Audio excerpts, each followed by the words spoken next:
for you. So anyway, you agree, Jesus never said, I am God. So why should I believe He's God?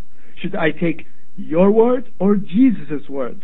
Jesus never said, I am Yahweh or whoever. That's all. It's a simple challenge. It's a simple challenge. And anyway, I told you, He could have said it in secret to His disciples. Why couldn't He have just said it in secret? Who says He has to go public? And also, again, is He shy? What is He shy about? Why is He shy? When was God ever shy to go say, I am God, worship me, I am God, there is no God but beside me? Why is He shy? Since when has God become shy to go telling the masses, His own people, why is God shy to say, I am God? I never knew why. And you say, Jesus has to prove He's God by actions. I'm going to assume that you believe He did that. I'm going to assume that you believe Jesus did perform actions to prove He's God. So, when He did prove He's God by His actions, why didn't He say, I'm God? When He proved it. I mean, you said He has to prove it, so I'm assuming you believe He did prove it, that's why you believe He's God. So once He proved it, why did He not say, I am God? And I have much more. This is just the beginning. Because this is where it all boils down to. You're telling me Jesus is God. I never see Him saying, I am God. So it's not a deceptive tactic. It's a common question, and it's a very important question. It's like if you come calling me the king, and I never called myself the king. What are you talking about? Who are you talking to? You called me a king? When did I ever say I'm a king? You're bearing false witness. You're making up things about a man who never claimed to be God. He never said, I am God. So anyway, thank you for admitting you don't have it, and then saying, I evaded or whatever. I didn't evade anything. How did I evade anything if I came up for the first 4 minutes? So I don't understand how that works, and I'm not being deceptive. Everyone agrees that this is a normal question, but I think it's deceptive. Maybe you don't like it. My time is up. Thank you. Okay, let me refute your straw man, because again, it's quite evident you don't have much to say. I never said that Jesus never said He was God. That's your first distortion of what I said. I said that while on earth, Jesus couldn't go around saying He's God without first, A, affirming that He's not the Father, so there'd be no confusion, and B, or 2, proving who He is before He could go about saying it. So I understand this is your best, but it won't get you far by the grace of the Lord Jesus. And now, note what He said. In fact, I had to hold myself laughing. He says, well, why didn't He say He's God while He's dying? Well, hello, He's dying. Who would be convinced that He's God as He's hanging on the cross dying? All right, so, again, address the points I'm making. Do not attack straw men. I never said He never said He was God. I said, while on earth, He needs to first prove that He was distinct from the Father, not the same person as the Father, and affirm His deity by His actions. Now you go on and say, well, why didn't He affirm that to the disciples in secret? Well, number one, you're arguing from silence, right? And absence of evidence is not evidence of absence. Now let me repeat that again. Just because the documents do not say that He said X doesn't mean that He didn't say X. Because what we have in the Scriptures is that which is sufficient, but it doesn't tell us everything Jesus said or did. And that's the words of one of the writers himself in John chapter 20, verses 30 to 31. Well, be that as it may, even with that said, right, even the disciples first had to understand Jesus' relationship to the Father, that He was personally distinct from the Father before He could convince them that He's God, and then prove that He's God by His actions. And then you just said something quite interesting that's now going to backfire against you. You guys heard Him say that it's like someone saying to me, I am king, and I say, well, hey, I never said I'm a king. Why are you saying I'm a king? Well, now that's going to backfire against you. Because after Jesus gave the greatest supernatural proof that He is God the Son, not the Father, by rising from the dead, Thomas said to Jesus, my Lord and my God. Now Jesus could have said what you said. He could have said, hey man, why are you calling me God? I never said I'm God. But actually He blesses Thomas's confession when He says to him, my Lord and my God, Ho Kyriasmu Kai Hoseasmu, the Lord of me and the God of me. Jesus says, you have seen and believed. Blessed are those who do not see and believe. So if your analogy proves anything, it proves that Jesus is God, because He did not refute Thomas and saying, how dare you call me God? I never said I was God. So thank you for giving me that analogy, because it just buried your deception and your distortions, right? So now, I hope you come up with a better argument in your 4 minutes so that we can have a serious exchange. So far, you haven't been able to present a legitimate case against what the New Testament does say in its own language regarding the deity of Christ. So let's move on, kindergarten, and let's go into seminary and some scholarly arguments. You're boring me to tears with these pathetic arguments. So again, I want you to present to me something solid, right? Since I have a minute, I'm going to present a text to you. Okay. Sarah, post Mark 2:28 for me. In fact, do me a favor, post Matthew 12:6 and 8, because again, we're not going to get anywhere with your side issues and your strawmen, right? But thank you for your example. You said, if you say I'm a king, I never said I'm a king. So John 20:28, nailed you on that one. All right, Mark 2:28, the Son of Man is Lord even of the Sabbath. Now, Sarah, post Matthew 12:6 to 8 real quickly before my time up, because I'm going to ask him a question instead of going this merry-go-round where he doesn't address anything. Matthew 12:6 to 8.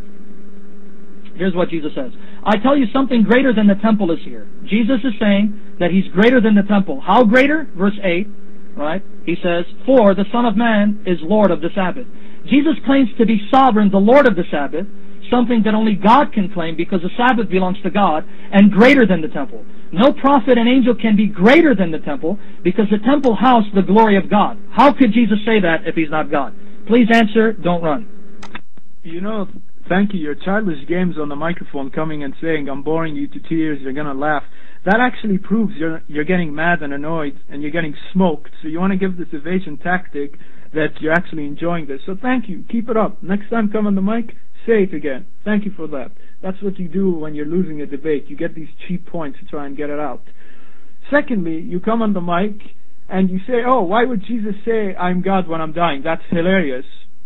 Actually, that's not my problem. That's a problem in your own book. If he doesn't say it then or whenever, that's not my problem. That's your problem. So, point one, you have no answer to it. You can't show me where Jesus said I am God. So instead, you come on the microphone, you start blabbering.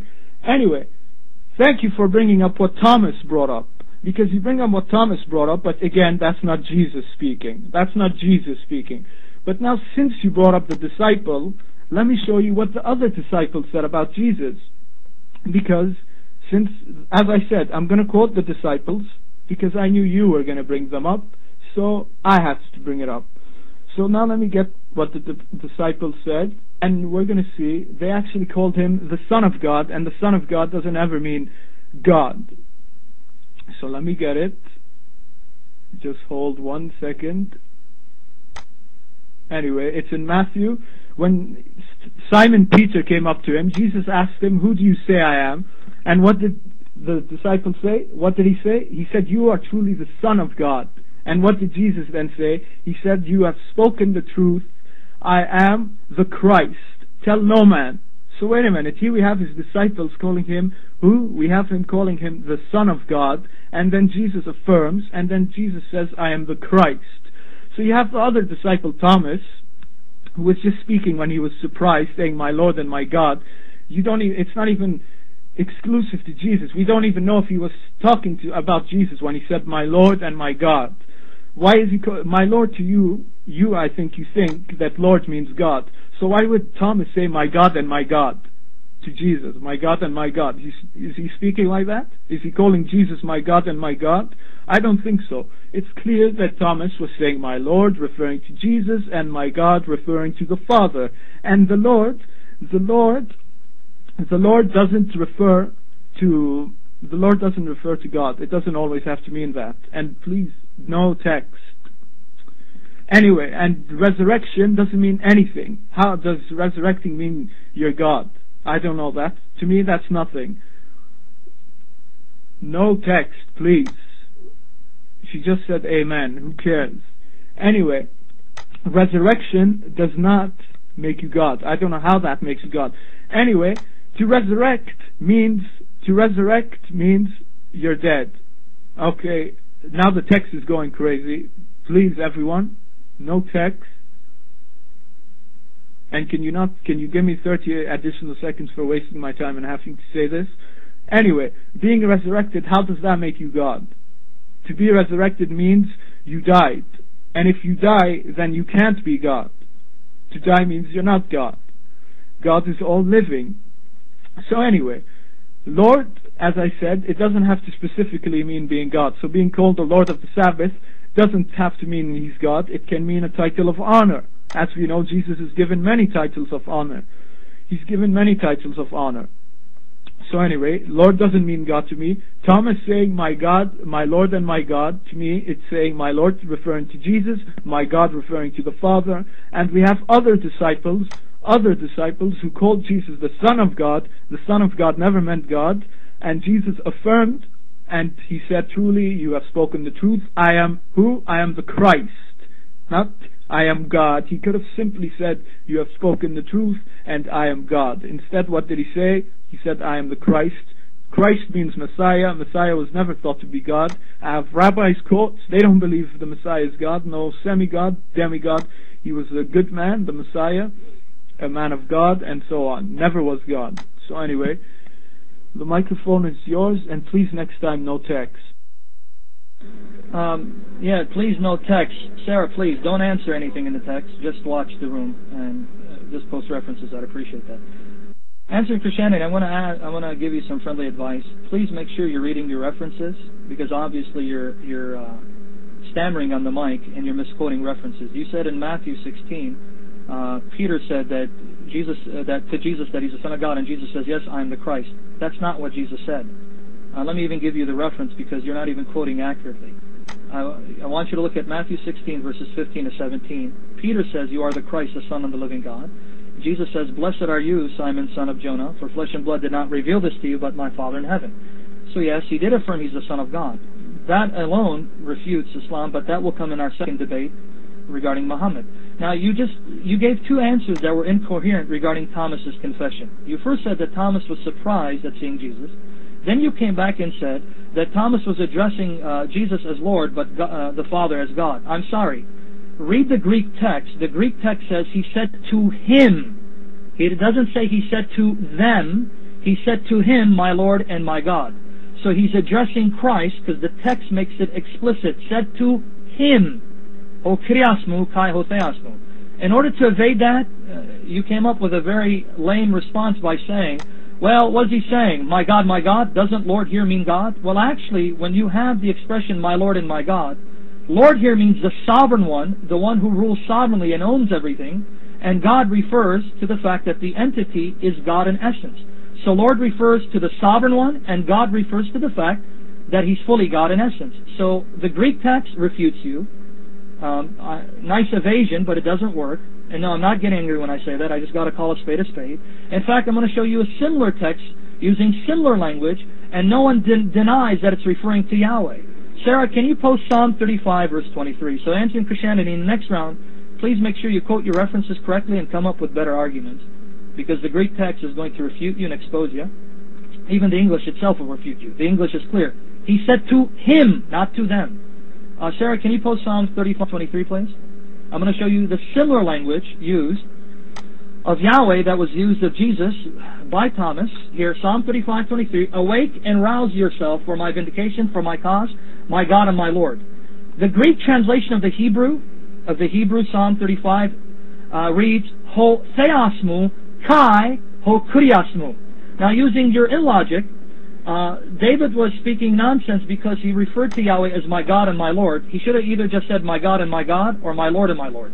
That was the kind of logic you're using. Well, doesn't Lord mean God? Yes, it does. But in specific context, Lord refers to God as being the sovereign owner and ruler.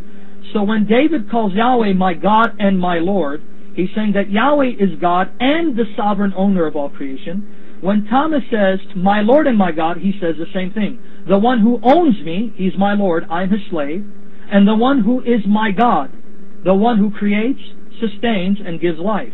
So John 20:28 backfires against you. And when you're quoting Peter to say that Jesus is the Son of the living God, I don't know how that helps your case. Because to be the Son of God in reference to Christ, as taught in the New Testament, means one who has the nature of God. Just like when Jesus says He's the Son of Man, it means He has the nature of man. So don't attack straw man. I'm going to repeat it again so you don't attack straw man. When Jesus is called the Son of God, it means He has the nature of His Father. Just like when it says Jesus is the Son of Man, it means He has the nature of man.